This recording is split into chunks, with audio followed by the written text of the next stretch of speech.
अनेक शतकों से परचक्र झेलने वाले भारत के सच्चे स्वतंत्रता की प्रतिष्ठा उस दिन हो गई। स्वतंत्रता थी, प्रतिष्ठित नहीं थी। The chief of the RSS said that India never achieved independence in 1947. He said that true independence in India was achieved when the Ram Mandir was built.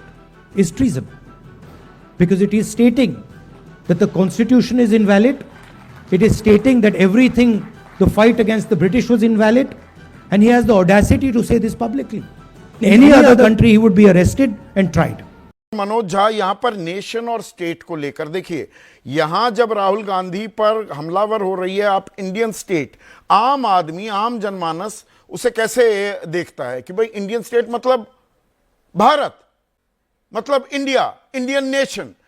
तो इंडियन नेशन, इंडियन स्टेट एक ही चीज है, और अगर एक चीज है तो बहुत बड़ा गुनाह किया है फिर तो राहुल गांधी ने। अगर वो भारतीय राष्ट्र के खिलाफ लड़ाई लड़ रहे हैं, ये तो मतलब नाकाबिले बर्दाश्त हो जाता है।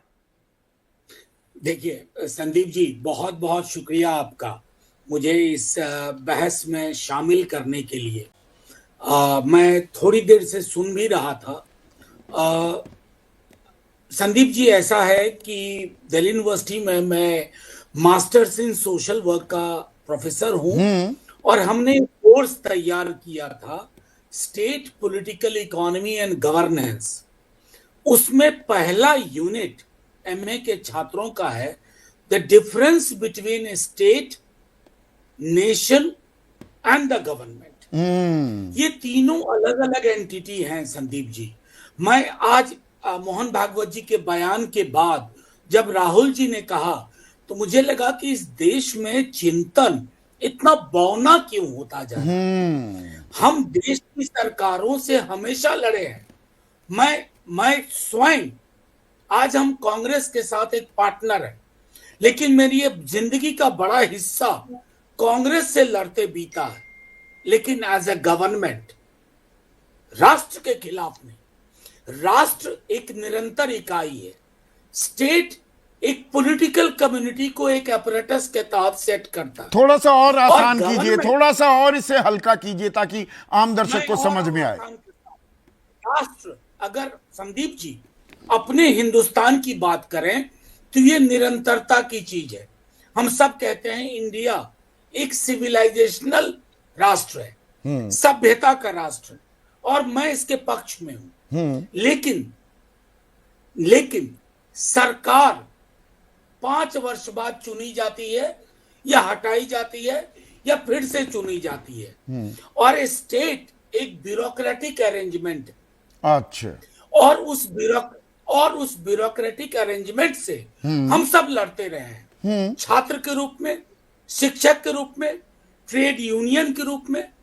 मैं उदाहरण दूं, मतलब इंडियन स्टेट के खिलाफ अगर आप लड़ाई लड़ रहे हैं तो आप देशद्रोही नहीं हैं, पर आप इंडियन नेशन के खिलाफ लड़ने लगे हैं तो आप देशद्रोही भी हैं, आप नक्सल भी हैं। संदीप भाई, अगर मैं अपने देश से मोहब्बत करता हूं, देश को महफूज रखना चाहता हूं, देश को बेहतर बनाना चाहता हूं, तो मैं अपने स्टेट के कैरेक्टर को रेक्टिफाई करना चाहूंगा, उसका विरोध करना चाहूंगा। ये जो लोग फर्क नहीं करते हैं, नेशन, स्टेट एंड गवर्नमेंट, ये तीनों अलग एंटिटी है। चलिए, आज हमारे देश नेशन स्टेट की बात की है। पिछला सवाल रखिएगा पीसीआर, हमारे दर्शक ने एक बड़ा अच्छा सवाल भेजा है प्रोफेसर साहब, और इस सवाल पर भी, क्योंकि आजादी का अब जो मुद्दा है मैं उसको छूना चाहूंगा। गणेश दत्त हैं, शिमला वासी हैं, वो कह रहे हैं गुलामी के निशान जब तक जिंदा हैं तब तक पूर्ण आजादी नहीं हो सकती।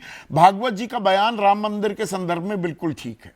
आप इसे कैसे देखते हैं कि आजाद अब हुए, कब हुए, तब हुए, संदीप भाई, या नहीं हुए अभी तक? एक बात कहना था, नहीं संदीप भाई, आजादी तो मुकम्मल तब होगी।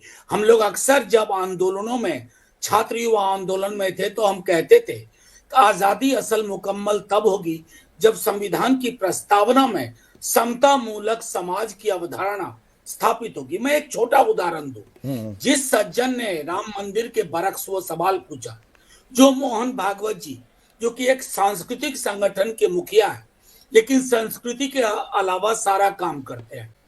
मैं उनसे पूछना चाहता हूं कि सीवर में उतरकर मरने वाले, सेप्टिक टैंक को क्लियर करने वाले, उसमें उस जहरीली गैस से मरने वाले, क्या वो हिंदू नहीं है? कभी कोई चिंता देखी है हमने? कोई सरकारी सरोकार देखा है? या हिंदू का मतलब है मुट्ठी भर लोग जिनके माध्यम से एक डोमिनेशन की पॉलिटिक्स को आप हवा दे रहे हैं। राजेश प्रताप सिंह का जो सवाल था, पीसीआर लखनऊ वासी हैं, वो सवाल भी बहुत मौजू महसूस मैंने किया, तो उनका सवाल जरा लेकर आइएगा और सुनिएगा।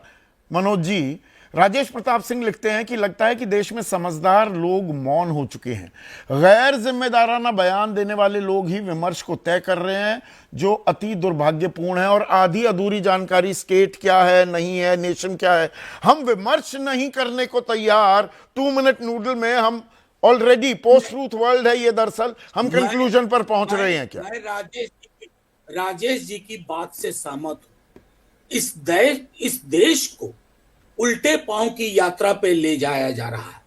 हम हर प्रगतिशील विचार से संबंध तोड़ चुके हैं। हमारे समक्ष चुनौतियां कितनी बड़ी है, लेकिन हम अंधे कुएं में लगातार यात्रा कर रहे हैं। इस देश को आज जरूरत है एक प्रगतिशील विकल्प की। हम संवैधानिक सरोकारों पे आगे बढ़ें, हम हकूक की बात करें, समता न्याय की बात करें, लेकिन और जो मैंने कहा शैव और वैष्णव संप्रदाय, अब क्या बात कर रहे हैं मोहन भागवत जी, हिंदुओं के इतिहास को भी डिनाई कर रहे हैं। और जब आप कह रहे हैं, मैं तो अक्सर सोचता हूं बौद्ध धर्म कहां से विलीन हो गया इस देश में। अगर नीचे खोदोगे तो कहीं महात्मा बुद्ध के भी, उस बौद्ध धर्म के भी अवशेष मिलेंगे। जैन मंदिर भगवान के लिए खोदना बंद करो, उल्टे पांव की यात्रा बंद करिए।